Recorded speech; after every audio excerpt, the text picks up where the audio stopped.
Good morning, everyone. Thank you for joining us for this morning meeting. My name is Dr. Heeroo. I'm one of the registrars at UCT. The topic for the presentation today is HIV manifestations in ENT.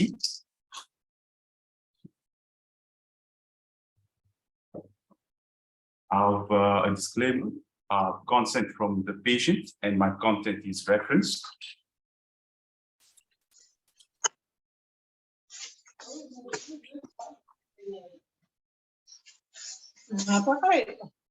We are pleased with participants to use.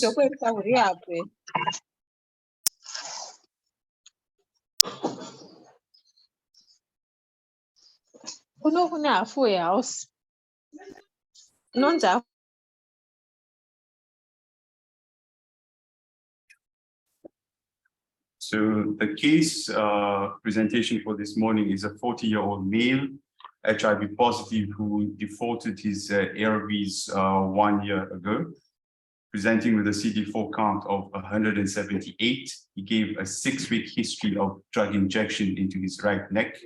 He presented to us with a large right tender fluctuant neck swelling, but no stridor or dysphagia. CT scan confirmed a right superficial neck abscess. He was started on intravenous coamoxiclav empirically and analgesia. Incision and drainage was done in theater. Pus was sent off, and he cultured Streptococcus pyogenes that was sensitive to penicillin. Pus was negative for TB. Saline dressings were done twice daily. He was noted to have oral thrush, which was treated with nystatin mouthwash, and he was reinitiated on ARVs, and he recovered uneventfully. So the outline of my presentation this morning focused on HIV manifestations in ENT will be as follows. We will look at the World Health Organization clinical stages of HIV, malignancies associated with HIV, head and neck manifestations of HIV, oral manifestations, rhinological manifestations, as well as otological manifestations of HIV. The World Health Organization clinical stages include HIV infection, that is stages 1 and 2, advanced HIV disease, which is stage 3, and AIDS, which is stage 4. Note that the clinical stages correlate with progression of disease and prognosis for untreated disease. This table summarizes the HIV manifestations most likely to be encountered in ENT. The upper aerodigestive tract is a portal of entry for microorganisms, and many infections that affect HIV positive patients are the same processes that involve the head and neck in HIV negative individuals, but they have a greater impact on HIV positive patients. 3 types of cancer occur at markedly increased rates during later stages of HIV infection and are considered AIDS-defining malignancies. These include Kaposi sarcoma, non-Hodgkin lymphoma, and invasive cervical cancer. These cancers are associated with infectious causes, namely human herpes virus 8, also called HHV8, Epstein-Barr virus, and HPV, respectively. Rates of non-AIDS defining malignancies, such as HPV-related oropharyngeal or laryngeal cancer, Hodgkin's lymphoma, and cutaneous malignancies are also noted to be higher. So Kaposi sarcoma is an AIDS-defining condition and is the most common HIV-related tumor. It is caused by co-infection of HIV and HHV8. 4 clinical variants have been found with identical histologic features, but with distinct epidemiologic patterns. These are the classic Kaposi sarcoma, endemic Kaposi sarcoma, transplant or immunosuppression-related Kaposi sarcoma, and AIDS-associated Kaposi sarcoma. It presents with cutaneous or mucosal lesions, most commonly in the head and neck. Visceral organs and lymph nodes can also be involved. Cutaneous lesions are variable in nature. The color varies from purple to dark brown, and the size is from a few millimeters to several centimeters. There may be a single lesion or multiple lesions, and these lesions may be flat, raised, or nodular. Oral mucosa lesions are classically raised and red and may ulcerate. Biopsy will confirm the diagnosis. Heart is the mainstay of Kaposi sarcoma treatment, and as the immune system recovers, the condition regresses. In advanced cases, heart may not be sufficient and local treatment is required.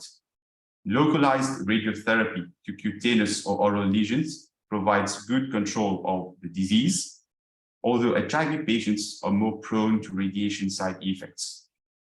Surgical excision provides local control. However, recurrence is common, even with clear margins of excision. Other treatment modalities include topical retinoids, intralesional chemotherapy, laser coagulation, and cryotherapy. Note that bacillary angiomatosis is a condition that can mimic Kaposi sarcoma and should be considered in the differential diagnosis. It is basically a Bartonella infection in HIV patients that causes a vascular proliferation, and those resulting lesions have an angiomatous appearance that is very similar to Kaposi sarcoma. Biopsy and microbiological studies will differentiate it from Kaposi sarcoma, and it usually resolves with antibiotics. And erythromycin is noted to be the drug of choice. AIDS-related non-Hodgkin's lymphoma occurs in up to 19% of HIV-positive patients and is the second most common malignancy to develop in this population. It remains the second most likely cancer-related cause of mortality in the HIV-positive population, behind lung cancer. AIDS-related non-Hodgkin's lymphoma most commonly occurs in the head and neck, and nearly 2/3 of patients have head and neck manifestations. Nodal disease predominates in the neck, with frequent involvement of the submandibular, jugular-digastric, and supraclavicular regions. Extranodal head and neck sites include the oral cavity, sinonasal regions, oropharynx, nasopharynx, orbit, parotid gland, larynx, mandible, and central nervous system. Non-Hodgkin's lymphoma of the head and neck often presents as a growing mass.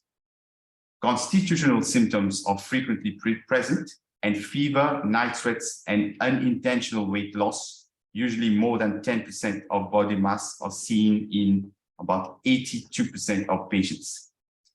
Initial symptoms are dependent upon the location of the disease. Sinonasal lymphoma usually presents with nasal obstruction or other non-specific symptoms that is consistent with chronic rhinosinusitis. Non-Hodgkin's lymphoma of the oral cavity most commonly affects the gingiva and palate and may manifest as a persistent sore, as an enlarging mass, or loose teeth. Hoarseness, respiratory symptoms, and dysphagia may indicate laryngeal or pharyngeal disease. Nasopharyngeal lymphoma may present with nasal obstruction and serous otitis media. The diagnosis of lymphoma may be made with a fine needle aspiration biopsy. The prognosis and management depend upon the presence of extranodal disease, and therefore a thorough investigation of the central nervous system, mediastinum, and abdomen should be performed with MRI or CT if MRI is not available. AIDS-related non-Hodgkin's lymphoma is typically treated with multi-agent chemotherapy in combination with heart. Radiotherapy has a role for patients with localized disease or for palliation of symptomatic lesions. So first, we will look at head and neck manifestations of HIV. The above graph represents head and neck manifestations at Steve Biko Academic Hospital in Pretoria in 2011. It was noted that cervical lymphadenopathy with posterior triangle nodes was the most common manifestation at 31.82%, followed by parotid gland cystic enlargement, primarily due to lymphoepithelial cyst at 12.99%, followed by Kaposi's sarcoma at 4.5%, followed by laryngitis, comprising vocal cord palsies, with patients presenting as hoarseness of the voice and squamous cell carcinoma of the larynx. And finally, neck sepsis, cervical abscess due to lymphadenitis at 1.3%. Persistent generalized lymphadenopathy is a common feature of early symptomatic HIV infection, with cervical nodes the most commonly involved. Lymph nodes are usually small, symmetrical, and non-tender. Biopsy is not required unless an alternative diagnosis is suspected, and it is usually prompted by continued enlargement or asymmetry. When biopsy is conducted, it reveals follicular hyperplasia, and no treatment is required. Other causes of lymphadenopathy common in patients with HIV include non-Hodgkin's lymphoma, Hodgkin's lymphoma, tuberculosis, syphilis, Kaposi's sarcoma, and metastatic solid organ malignancies. There are some less common causes that include infections such as Mycobacterium avium complex, dimorphic fungi, and toxoplasmosis. Both major and minor salivary glands can be involved in disease processes in the HIV-infected individual. The most common complaint is xerostomia. Lymphoepithelial cyst is a disease process that is almost diagnostic of HIV infection, and they typically present as progressive parotid swellings, which are usually multiple, bilateral, and non-tender. Facial nerve dysfunction, when it happens, is suspicious for a malignant neoplasm. Fine needle aspiration reveals fluid with lymphocytes and squamous epithelial cells. CT or ultrasound imaging will show multiple thin-walled cysts in the parotid gland. Open biopsies or surgical excision for diagnosis is rarely indicated. The cysts usually resolve with heart, and surgery is only necessary for enlarged lesions that are a cosmetic challenge or where the diagnosis is equivocal. Needle aspiration of the cyst contents is frequently ineffective for long-term cure, as recurrence almost always happens. So in summary, neck masses are common presentations of HIV and may be due to lymphadenopathy, parotid disease, neoplasia, and infections. Investigation starts with a thorough history and ENT and systemic examination, followed by fine needle aspiration cytology and imaging when required. Oral cavity manifestations of HIV are extremely common and have been reported in up to 100% of HIV patients. Oral manifestations are also common in patients who have relatively high CD4 counts and are often the first manifestation of HIV in otherwise asymptomatic patients. In the previously mentioned Pretoria study, tonsillar hypertrophy was the most common oral cavity manifestation at 14.29%, followed by oral candidiasis at 12.34%. And it was noted that the pseudomembranous type was the most common form at more than 80% of cases, with one case each of angular cheilitis and the erythematous form. It was also noted that stomatitis was present in 4.45% of cases, tonsillitis 3.25%, and aphthous ulcers at 1.95% of cases. Recurrent aphthous ulcers are common and larger in HIV-positive patients. Aphthous ulcers are of three types, all of which affect unattached oral mucosa. The herpetiform ulcers are smaller than 0.2 millimeters in diameter and are self-limited. The minor aphthous ulcers are well circumscribed. Painful ulcers less than 6 millimeters in diameter with an erythematous halo. Those ulcers frequently coalesce to form larger lesions that last about 2 weeks. And finally, major aphthous ulcers, which are also called Sutton disease, are larger than 6 millimeters in diameter.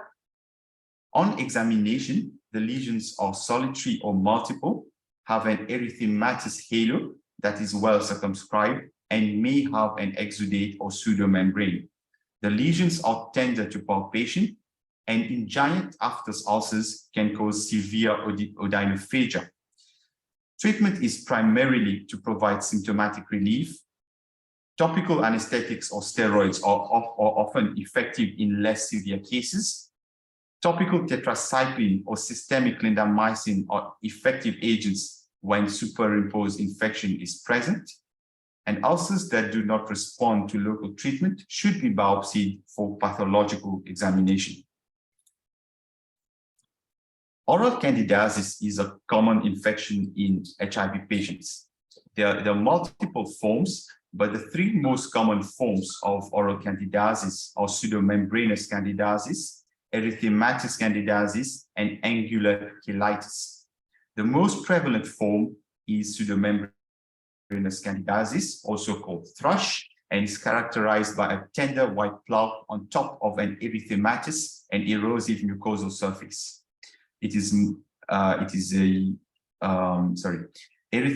candidiasis is marked by mild or moderately erythematous patches, and angular cheilitis presents as tender and erythematous fissures and ulcers at the oral commissure. In the chronic hypertrophic form, the plaques are heaped up and are not easily removed with scraping, which differentiates it from oral thrush. Esophageal candidiasis can coexist with oropharyngeal lesions, and patients should be questioned about esophageal symptoms, since esophageal involvement usually requires systemic therapy.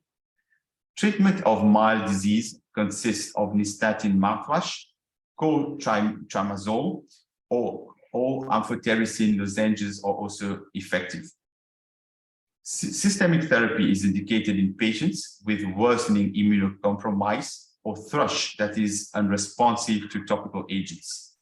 Fluconazole is the most commonly used agent, and failure to respond can indicate resistance, and samples for culture should be sent for sensitivity testing. A minority of cases require intravenous therapy with amphotericin or echinocandins. Hairy leukoplakia is unique to HIV-positive individuals and typically arises on the lateral border of the tongue as a wide, raised, corrugated, or filiform lesion. It can also arise on the dorsal tongue, buccal and labial mucosa, floor of mouth, and soft palate. It is usually asymptomatic and requires no treatment. Oral herpes simplex commonly presents as herpes labialis with fever, blisters, and cold sores. The lesions frequently present as small bullae that form ulcerations after the rupture. These lesions are painful and are generally larger in HIV patients, and treatment consists of oral acyclovir. Long-term secondary prophylaxis may be required for frequent recurrence. Gingivitis in HIV patients tends to be more severe than in non-infected patients. Bleeding from the gums can occur with minimal or no trauma. Periodontitis presents as loosening of periodontal attachments. It can progress to acute necrotizing ulcerative gingivitis, which is an ulcerative process along the gingival margin, leading to destruction of the periodontal soft tissues. Treatment consists of antibiotics aimed at anaerobic organisms and topical irrigations with chlorhexidine gluconate. If available, a referral to a dentist or an oral surgeon should be made early in the process. Human papilloma virus can present as verrucous, flat, or spiky lesions in the oral cavity. It appears similar to venereal warts and usually appears in synchrony with anal and genital lesions. While often solitary lesions, these can occur as widespread involvement of the entire oral cavity and oropharyngeal mucosa. Treatment consists of surgical excision, but recurrence is often likely.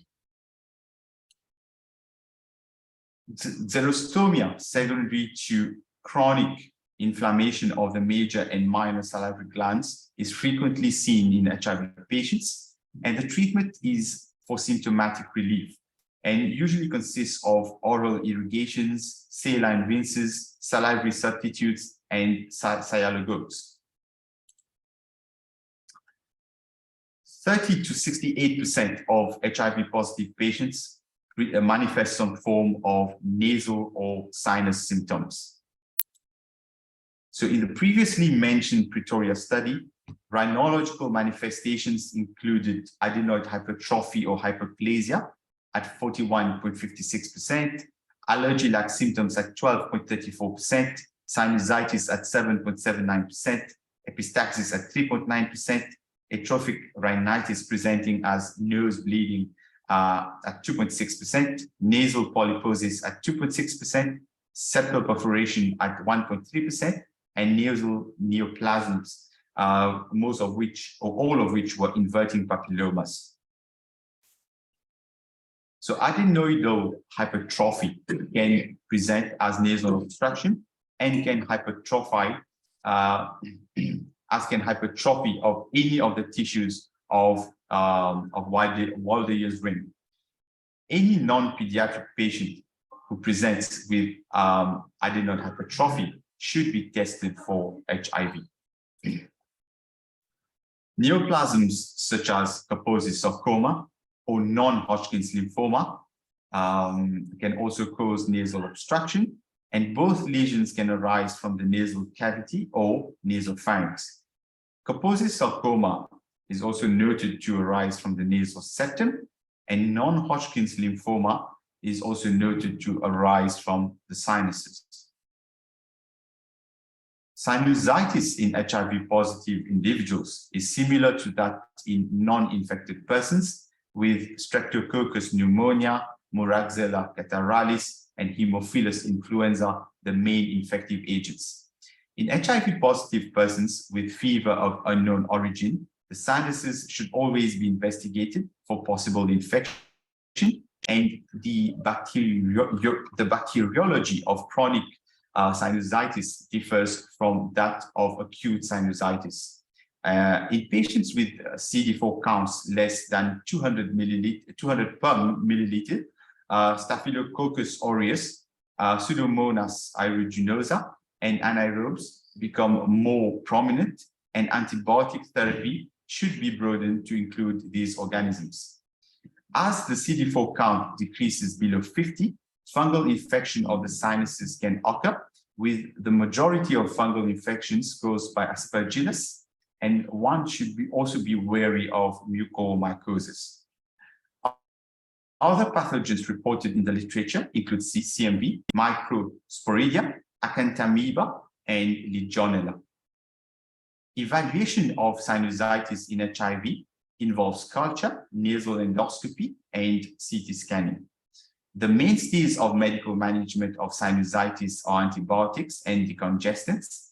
The first-line antibiotics include amoxicillin, coamoxiclav, cephalosporins, and cotrimoxazole.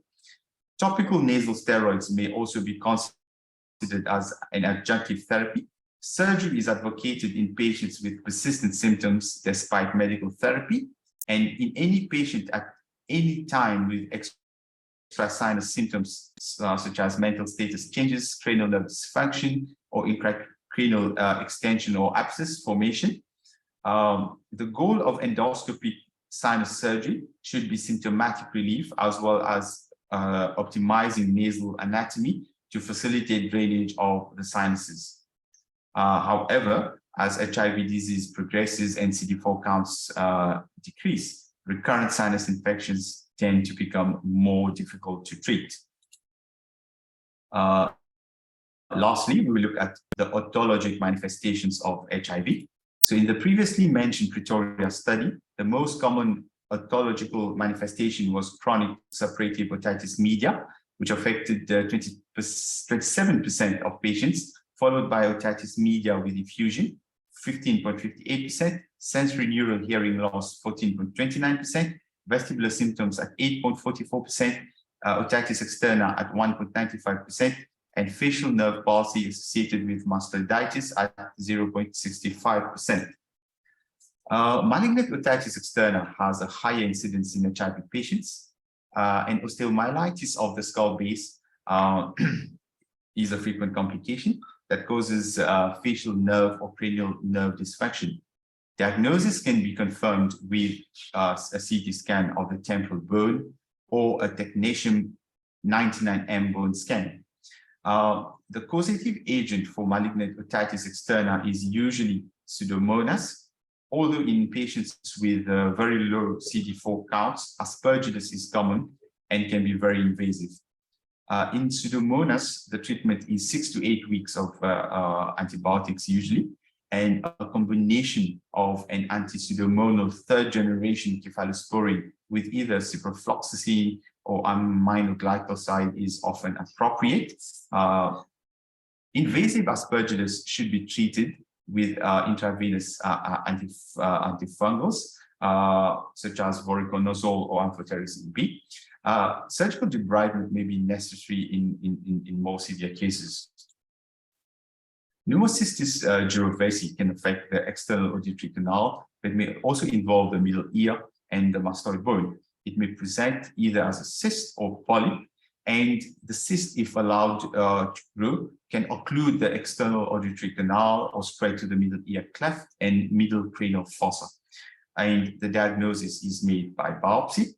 Treatment is usually with trimethoprim sulfamide methoxazole plus minus dapsone when indicated, and this usually results in the resolution of the infection.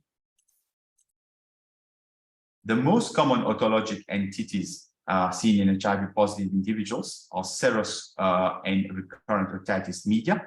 There are a variety of etiologies that include eustachian tube dysfunction, nasopharyngeal neoplasms, adenoid hypertrophy, and sinusitis or allergies. Myringotomy and tympanostomy tube placement can offer symptomatic relief easily and quickly. And treatment of associated sinusitis or allergies is often helpful when instituted early. Adenoidectomy may be indicated when more conservative measures fail. Mycobacterium tuberculosis is a common infective agent in HIV. And TB should be considered in patients with an otitis media that is unresponsive to conventional therapy.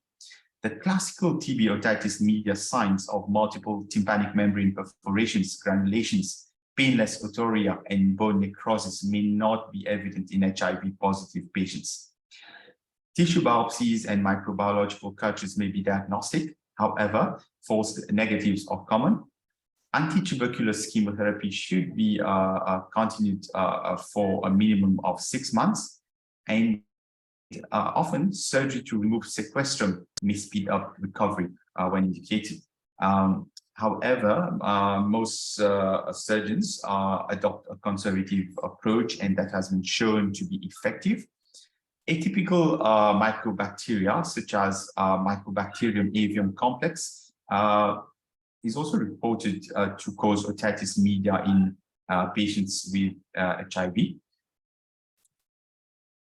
Vestibular and cochlear symptoms are common in HIV-infected individuals, and sensory neural hearing loss is reported to be more common than in HIV-negative patients, and it usually correlates with stage of the disease.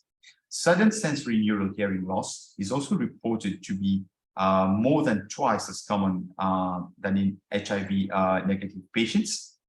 Identified causes of hearing loss include direct HIV, central nervous system involvement, opportunistic infection, immune reconstitution, and drug-induced ototoxicity. Opportunistic infections associated with hearing loss include cytomegalovirus, herpes simplex virus, varicella zoster virus, Cryptococcus neoformans, and syphilis. Drugs that are commonly used in patients with HIV associated with hearing loss include macrolides, aminoglycosides, and isoniazid.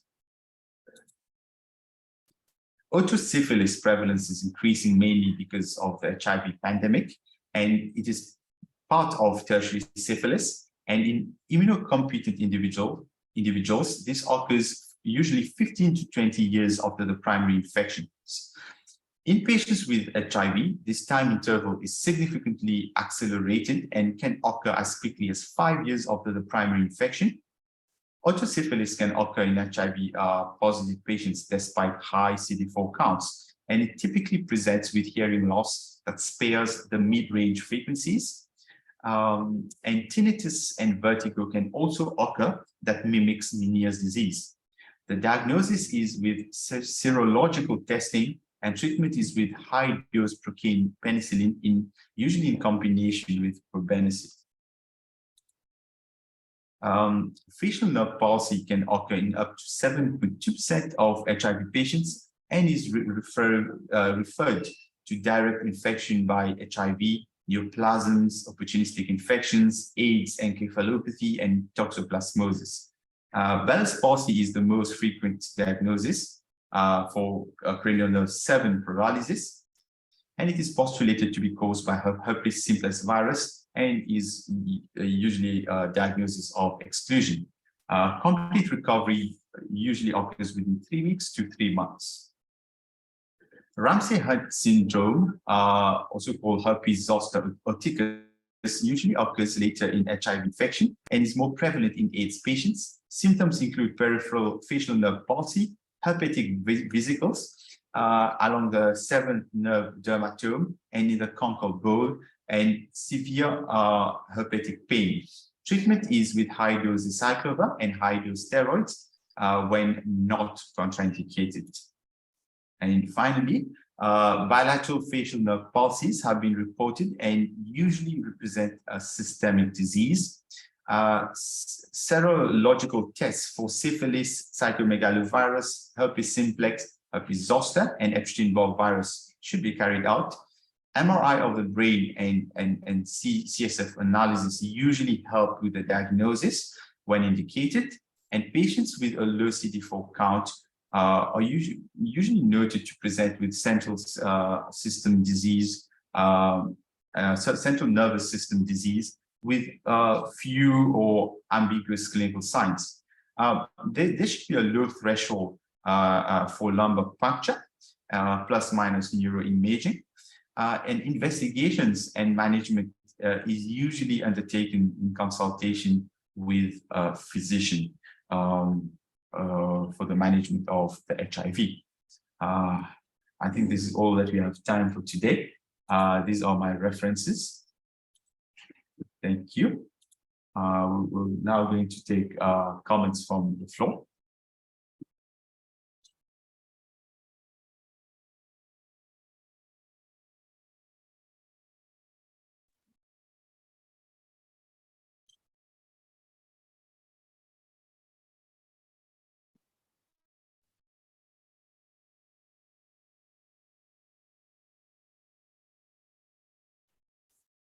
Are there any comments on the panel? Okay. Yeah, you can go ahead. Okay. Hello. Hi, Hassan, we can hear you. Okay. Good morning. Yeah. Thank you very much for this beautiful presentation. My question is on the use of steroids on in patients who have nasal polyposis. I saw that you mentioned we can use steroid, I think topical steroid. I don't know if it is oral steroid. So in someone who is immunosuppressed, is that a routine practice, or what is, there are not fears that given steroid, particularly for longer period of time, the immunity will go down further? So please, I just want you to make, to add some comments on that, the use of steroid in someone who is already immunosuppressed and the CD4 count is much lower. Thank you very much. Thank you. I think the steroids that can be utilized in such kind of patients should be intranasal corticosteroids. And I mean, following that, surgery is the other option to remove the polyposis. So the use of systemic steroid is basically tailored by the disease and the clinician's judgment whether to use it or not. But definitely we will use intranasal corticosteroids, topical corticosteroids. All right, thank you very much. Thank you, Dr. Chusi. Is there anybody else that would like to make a comment or have a question?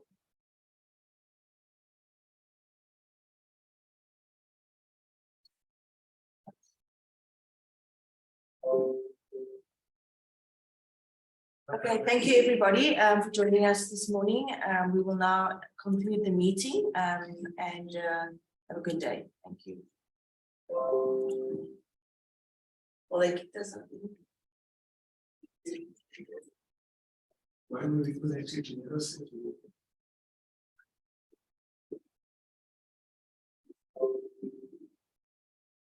Yes, I think they're on. Now we join the meeting on this. But you call and saying.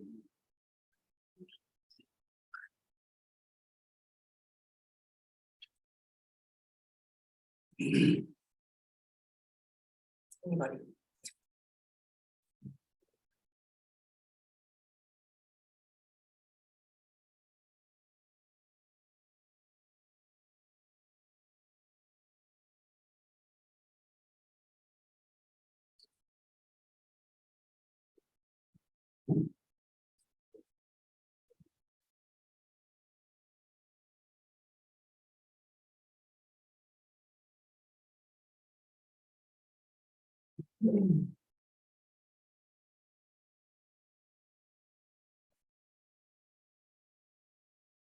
Thank you very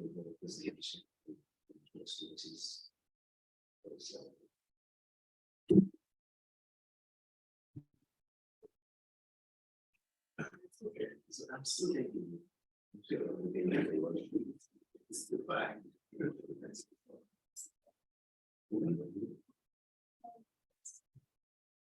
I'm not going to just see that.